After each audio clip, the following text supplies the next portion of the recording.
here.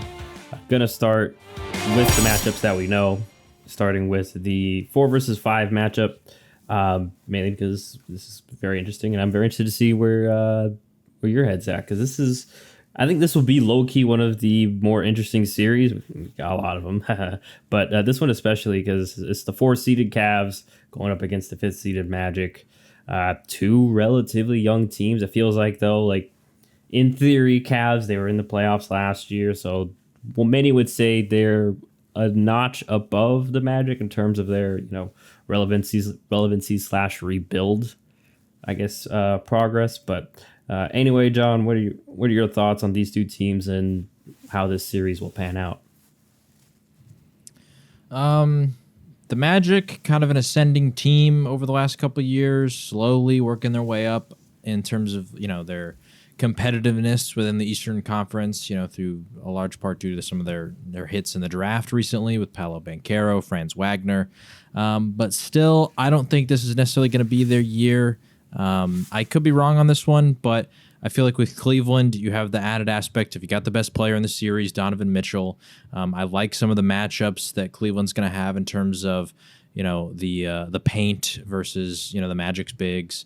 With Jared Allen and Evan Mobley, at the forward spot. I just feel like Cleveland's got the size advantage. I think they got the better player, the better scorer of the series.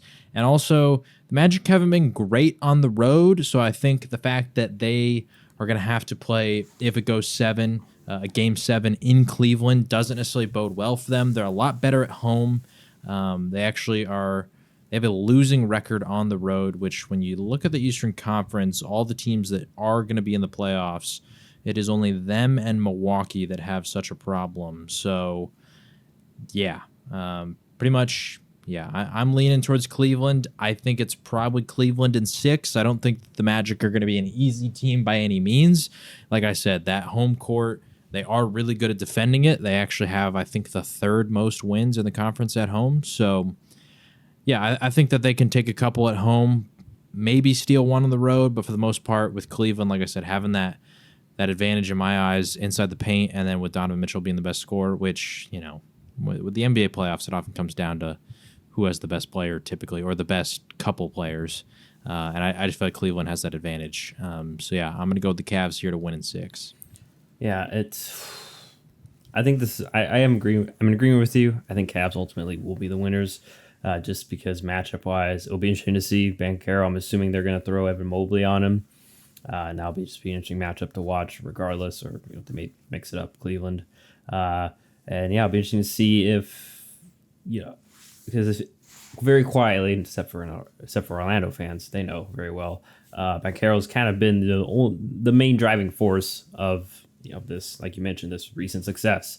And he wasn't a 1 pick overall, and we're starting to see him really grow there. And like you mentioned, some of the other pieces finally falling into place, but kind of like I said, I kind of alluded to it in the preview. It just feels like Orlando is like in this whole rebuild program, they're just a year behind the Cavs, or the Cavs were last year. Because remember, the Cavs unfortunately lost to the Knicks, and it basically came down to experience. I mean, they mentioned they weren't ready for the NBA, for the playoff physicality, and it does feel like a little bit too. Just to add on what you said, because I think you had all the main points great, especially the 2 bigs for Cleveland. Just that. I lost where I was going with. Just that Cleveland, I think, is just a poor matchup, longevity wise, against the Magic. Like I said, but they're 2 bigs in the paint, how well they can defend that, and I just don't know if I can trust the Magic guards.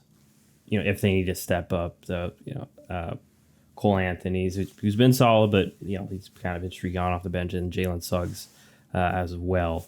But it'll be definitely a fun one, and it'll be interesting to see, because the Cavs, it feels like they'll have the whole season they've been playing with 1 or 2 pieces missing. Like, Donovan Mitchell missed this portion. Remember, I think at the beginning of the season they were saying that they should get rid of him already.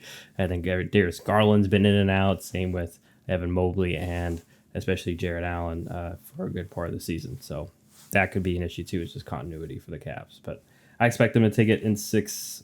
Would be shocked if it's 7 as well. But I think that may be a fun series to watch.